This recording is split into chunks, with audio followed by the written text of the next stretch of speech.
Saludos queridas hermanas, en el día de hoy vamos a trabajar con la clase de la semana 3 orientada a la temática de la virtud teologal de la fe. Vamos a desarrollar el cuestionario número 3 del crecimiento que estamos realizando, llamado pues Caminando hacia la meta. ¿Sí? Bien, vamos a empezar primero con la cita para memorizar de esta semana, que está orientada en Juan 5:4. La cita para memorizar nos dice: y la victoria por la que vencimos al mundo es nuestra fe. Eso nos dice la cita, súper cortita y muy fácil de aprendernos para que podamos ir repasando. Y la victoria por la que vencimos al mundo es nuestra fe. ¿Sí? Bien, vamos a ir desarrollando el cuestionario de la semana 3 y podamos ir satisfaciendo cualquier duda, cualquier inquietud que vaya tornando en el camino. La primera pregunta nos dice que leamos Santiago 2, bueno, ahí dice 1 en la hojita, pero la cita real es 2:17, Santiago 2:17. ¿Cuándo se dice que la fe es muerta? Entonces vamos a revisar qué nos dice Santiago 2:17. Pues así también la fe, si no tiene obras, es realmente muerta. Palabra de Dios. Bueno, eso es lo que nos está diciendo en Santiago 2:17, ¿no? Que la fe sin obras es fe muerta. La respuesta en realidad no es tan rebuscada, es muy rápida.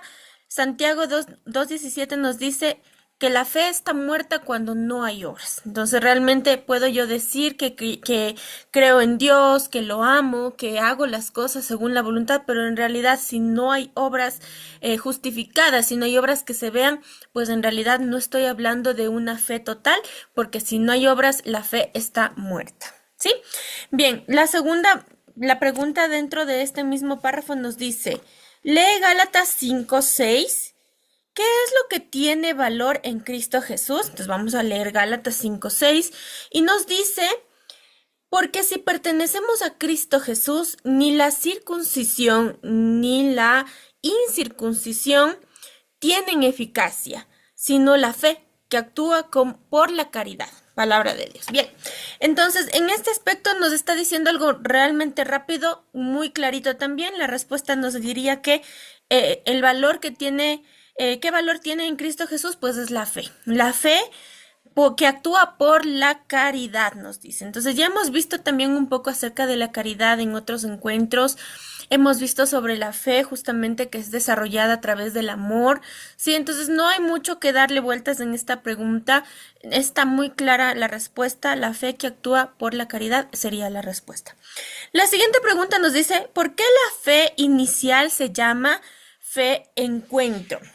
Y bueno, en la semana nos habla de una primera experiencia con Dios. La fe inicial es la fe encuentro. ¿Por qué? Porque nace justamente de ese encuentro con Dios. Entonces, nace de esa relación personal que tenemos con Dios y que pues a raíz de esto Dios nos entrega a nosotros como hombres, nos revela las verdades del corazón. Entonces, en realidad es esta primera relación que tenemos con Jesús, con Cristo, por eso se llama la fe encuentro, porque es la primera satisfacción que tenemos en Dios, el primer encuentro, la primera voluntad que tenemos con Él. A eso se refiere esta pregunta. La siguiente nos dice: ¿cómo tienes que ser como discípulo de Jesús? Entonces, dentro del texto hay una explicación bastante larga de cómo deberíamos ser por ser discípulos de Jesús, porque de hecho nos habla sobre una relación de discípulo maestro, ¿no? Entonces nos habla de una relación muy cercana que tiene el Señor con los discípulos, con sus discípulos, es decir, nosotros. Primero, pues yo he puesto acá en la respuesta que es el identificarnos con Él. Entonces, dentro del texto nos dice que nosotros debemos tratar de asimilarnos tanto al Maestro, de parecernos tanto a Él, de pensar como Él, de ver como Él, porque las cosas que ve Dios obviamente no son los ojos del mundo, ¿no es cierto? No son los ojos del ser humano, sino son ojos divinos.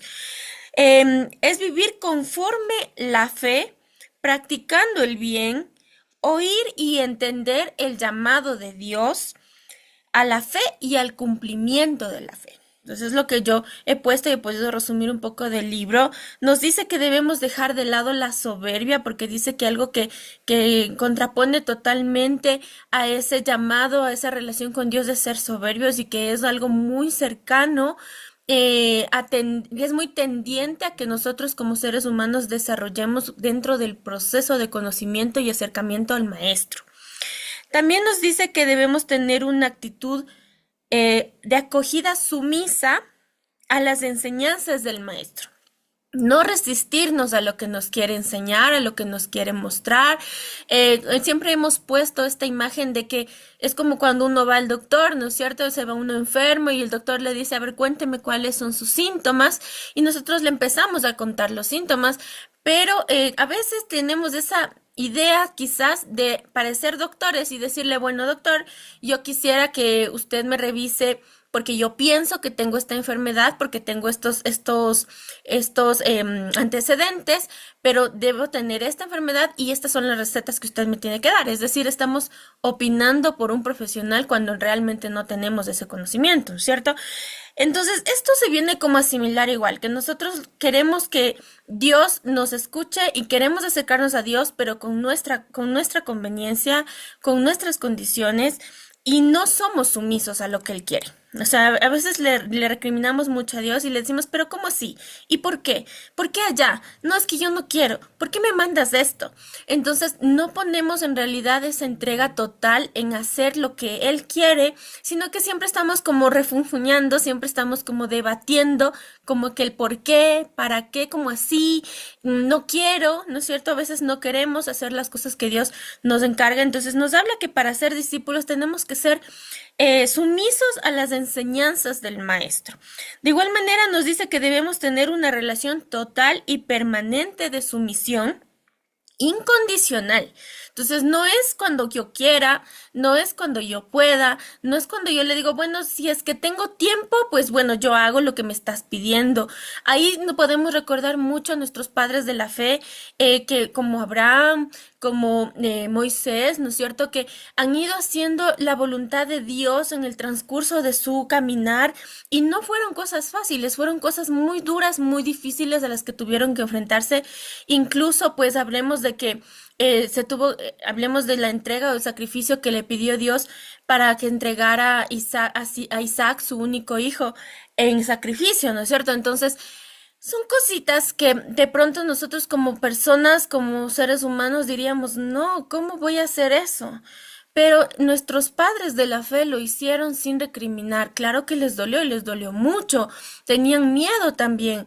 Sin embargo, lo hicieron por obediencia, ¿verdad? Se sometieron muchísimo a la voluntad de Dios y lo han ido haciendo. Entonces, a eso se refiere en ser discípulos de Cristo. Nos dice que debemos estar en espera de ser formados por Dios, seducidos por Él, imitar a Jesús en todo momento, como ya habíamos dicho, pensar, ver y actuar como Él. ¿Sí? Entonces, realmente esas son las características que nos dice que deberíamos tener para ser discípulos de Jesús.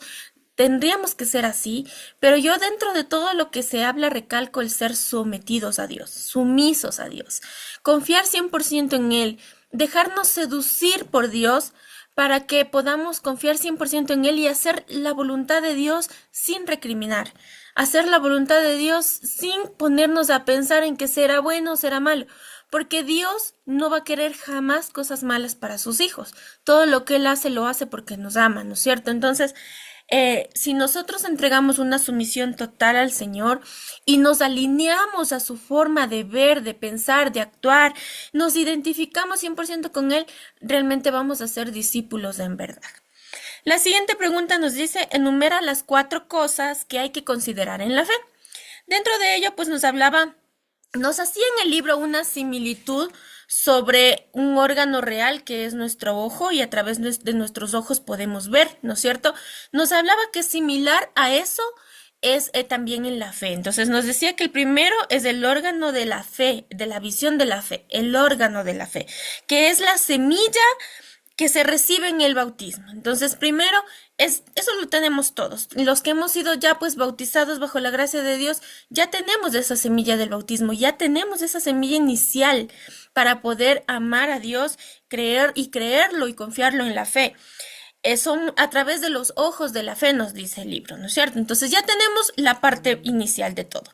El segundo elemento es el acto de creer. Entonces, aparte de tener ya el ojo de la fe, viene la fase de poder creer en lo que vemos, ¿no es cierto? Y también en lo que no vemos.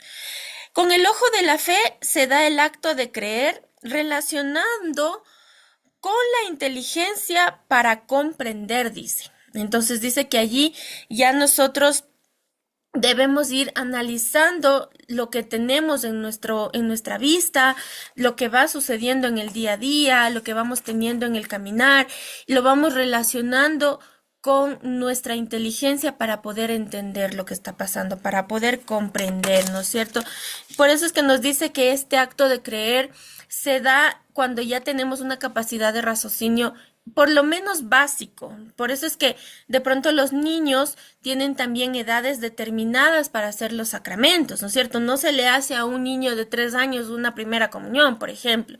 ¿Es por qué? Porque obviamente necesitamos esa capacidad de razonar, entender y comprender por precisamente el acto de creer. El tercer elemento nos dice las cosas que crees. Entonces, en cuanto a las cosas que crees, nos dice que qué es lo que nosotros comprendemos por el acto de la fe. ¿En qué decido creer por fe? ¿Sí? Porque obviamente no es por otra manera, es por fe. Y ahí es cuando nace nuestra creencia total en Dios Trino y Uno. Nos dice que son las verdades que comprendemos a través de la fe y porque también creemos todo lo relacionado con Dios a través de esta misma fe. Entonces las cosas que creemos las hacemos por fe y creemos en la revelación que Dios nos hace y que también pues se encuentran expresos en la Biblia. El último elemento nos habla sobre las consecuencias de practicar el creer, las consecuencias prácticas del creer, nos dice. ¿A qué se refiere eso? La vivencia de la fe. Netamente es poner en práctica la fe que tenemos, la fe que vivimos y la fe que cultivamos todo el tiempo, todos los días, cada momento que hacemos nuestras cosas. Nos dice que debemos tener una entrega total para vivir en fe. ¿Ok? Vamos con la siguiente pregunta. La siguiente pregunta nos dice, por la fe, ¿crees todo lo que Dios te ha dicho o revelado? ¿Dónde encuentra esa revelación de Dios?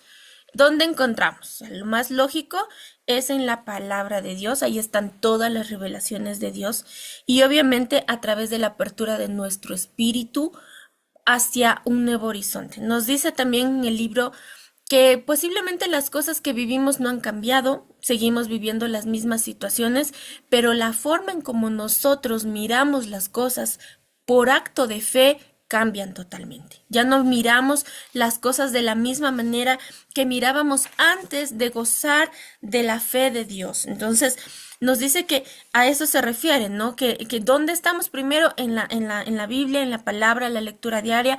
Ahí está la revelación diaria de Dios para cada uno de nosotros. La pregunta 6 nos dice, ¿cuál es la tentación de la fe pasión? Bueno, dentro del libro nos habla que pues la fe pasión, que es una fe entregada, es una fe total, pero también tiene un riesgo de tener una tentación que le oriente hacia el otro extremo y que es el fanatismo. La tentación de la fe pasión es del fanatismo porque nos dice que quien se sabe poseedor de la verdad está tentado a imponer la verdad suya a la fuerza y eso es el fanatismo. Entonces es una tentación que se enfrenta la fe pasión. También nos dice que dentro de esto, ¿en qué consiste el fanatismo? Bueno, pues yo pues acá que es en someter todo a su fe, es decir, a mi fe personal, volviéndose inhumana, olvidándose que la fe tiene que someterse al amor. ¿Sí? Entonces ahí es lo que nos dice justamente en el libro, nos habla de que al no someterse al amor se vuelve inhumana y queremos imponer a la fuerza todo. Por eso es que incluso en el libro nos habla de las persecuciones por fanatismo hacia las creencias ideológicas religiosas en la antigüedad. Porque hay esa tendencia que como seres humanos tenemos la posibilidad de inclinarnos al otro lado, de irnos demasiado al otro extremo y no irnos por donde Dios nos dice que nos vayamos, ¿no es cierto? Entonces, y haciendo uso de algo divino como es la fe de Dios, pues de pronto obremos mal, ¿no es cierto? Obremos mal y incluso puede ser inconscientemente. La 7 nos dice en qué consiste el don de entendimiento. Nos habla del don de entendimiento como una capacidad dada, que nos habla en el libro que es un don otorgado gratuitamente por el Espíritu Santo, en el que la inteligencia se hace apta para una penetrante intuición de las verdades reveladas, nos dice en el libro. De esta manera nos habla de que nosotros, a través del don de entendimiento, nos capacita para descubrir el sentido profundo de la Biblia. Recordemos que también dentro de esto pues nos habla acerca del don de la sabiduría, que en la clase pasada nos explicaba sobre que el don de la sabiduría nos lleva a la perfección del amor. Sí, entonces eso nos hablaban en el taller anterior, que el don de la sabiduría es el perfeccionamiento del amor. Y al hablarnos del don de entendimiento es justamente poder tener esa capacidad para eh, descubrir el sentido por el que estamos aquí, el sentido por el que seguimos a Dios, el sentido por el que lo alabamos, el sentido por el que lo amamos, ¿no es cierto? Comprender a profundidad lo que Dios nos quiere decir en sus verdades, en la palabra, en lo que nos enseña, ¿sí? En la pregunta 8 nos dice en qué consiste el don de ciencia. Bueno, el don de ciencia nos dice que es una capacidad dada como don por el Espíritu Santo de forma gratuita, en la que la inteligencia se hace apta para juzgar rectamente las cosas creadas en orden al fin sobrenatural. Entonces nos dice que a través del don de ciencia nosotros identificamos instintivamente la fe.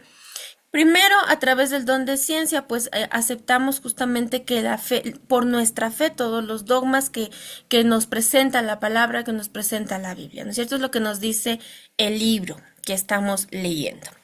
En la pregunta 9 nos dice en qué consiste la fe carisma o el carisma de la fe. Que esta ya corresponde al libro en la semana 7, el día 7, perdón, en el que nos habla que la fe tiene dos realidades. La fe tiene la primera realidad es una fe dogmática que nos habla justamente en el libro, en el que nos dice que por justamente el creer en los dogmas hace que el espíritu se adhiera al espíritu y a la voluntad, la gracia de creer y de confiar. Digamos, yo lo veo como que la primera fase de la fe, como una fase inicial, como la fase primaria de la fe. Yo lo veo así. Y la segunda nos habla sobre la siguiente fe, que es una fe más práctica, más real, más visible, porque nos dice que la fe de Cristo es concedida a algunos como un don gratuito, no solo como una fe dogmática, es decir, como la primera fe o la fe primaria, sino como una fe capaz de realizar obras que superan toda posibilidad humana. Entonces ahí hablamos y justo en el libro nos dice de que estaríamos en la capacidad de decirle a la montaña, muévete, ¿no es cierto? Como Mateo 17 me parece que dice, en el que nos dice ustedes podrán decir a la montaña, muévete y la montaña se moverá. Es en llegar a esa fe, que yo creo que esta viene a ser como una fe secundaria, una fe más profunda, una fe más cercana a Dios y a todo lo que engloba a la divinidad de Dios, en el que tenemos la capacidad de por fe en Dios poder hacer obras, ¿sí? Esa es una fe que tenían los apóstoles, por ejemplo, por eso recordemos a Pedro que curaba enfermos, ¿no es cierto? Que sanaba, ¿verdad? Pero no lo hacía por él, sino porque Dios habitaba en él y porque el Espíritu Santo lo acompañaba. Pero pues yo lo entiendo así, como una fe primaria, que es la fe inicial, que es la fe dogmática, que es la fe como normal que tenemos todos los creyentes. Y luego viene la siguiente fase, que es una fe un poco más especial, una fe que Dios da a los que quiere dar, que Dios entrega a los que Él gusta y que es una fe capaz de mover montañas, que es una fe capaz de hacer obras que no son posibles hacia el ser humano normal, pero que por la gracia de Dios se pueden dar. ¿Sí? Y la última pregunta nos dice, ¿cómo va tu vivencia de la fe? O sea, ¿vives en fe y de fe? Bueno, esta es una pregunta personal. En mi caso, pues yo he puesto que mi fe, si bien es cierto, es una fe que estar siempre respaldada de Dios, que siempre la pongo al servicio de Dios, que creo en Dios 100%, porque para mí Dios es lo máximo, lo más sublime y lo más valioso. Pero reconozco también, ya conociendo que hay dos realidades de la fe, que la segunda realidad, que es la realidad más fuerte, tal vez más penetrante de la fe, no la tengo todavía. Y que me encantaría gozar de ese beneficio, de esa gracia de Dios, que obviamente Dios sabrá a quién la da, ¿no es cierto? Pero si Dios me permitiera tal vez gozar de esa gracia, de poder ayudarlo de alguna manera física, en el que ya pudiera hacer obras que superan toda posibilidad humana, como dice en el libro, pues estaría dichosa, pero seguramente para llegar a esa fe todavía me falta a mí crecer, todavía me falta entregar muchas cosas, todavía me falta formarme, todavía me falta tener la disponibilidad y la voluntad para que Dios me dé ese encargo. Eso es lo que yo he puesto a título personal, que me encantaría. Sí tengo fe y la fe 100% en Dios, yo creo en que Dios hace nuevas todas las cosas y yo creo en que Dios nos tiene aquí con un propósito. Creo que Dios tiene planes y proyectos para cada uno de nosotros. Creo que todo lo que nosotros hacemos en el día a día está regido por la mano de Dios, que a veces sí nos desviamos porque a veces tomamos caminos que Dios no querría para nosotros, pero es porque nosotros mismos lo elegimos, porque tenemos libre albedrío, ¿sí? Pero si confiáramos 100% en Dios en realidad, en todo, desde que amanece hasta que anochece, sin rechistar, como habíamos dicho, sin objetar nada, siguiendo totalmente sumisos a la voluntad de Dios, con una fe incondicional, con una fe entregada, de pronto pues tal vez Dios nos podría dar esa segunda fase de fe que es la que tienen que han tenido los santos, por ejemplo, que lo tienen incluso personas que tienen dones maravillosos que Dios ha entregado y que se han visto, que son visibles en la iglesia, ¿verdad? En lo personal, todavía considero que esa parte no la tengo. Yo considero que tengo algunos dones y carismas que Dios me ha dado. Me falta desarrollar mucho más algunas cosas. Bueno, a mí me han dicho, y no sé, solamente Dios debe saber que pues me ha dado la gracia de la oración de sanación. Dios debe saber si es así. Yo confío en que Dios haga de mí su sierva, que haga de mí una persona útil, como yo le digo a mi Señor. Yo soy miserable, pequeña. Realmente yo soy nada ante el amor de Dios, pero también sé que tengo un Dios misericordioso que si Él quiere puede hacer maravillas conmigo y si Él quiere puede sanarme. ¿Sí? Entonces mi creencia está 100% en Él. Ruego y aspiro a que Dios pueda hacer de mí un instrumento de su amor y un instrumento de su fe para hacerlo mejor cada día. Eso, mis queridas hermanas, he terminado pues el cuestionario de la semana 3. Espero que haya quedado un poquito más claro. Si tienen alguna duda, con gusto estaré para ayudarles. Saludos.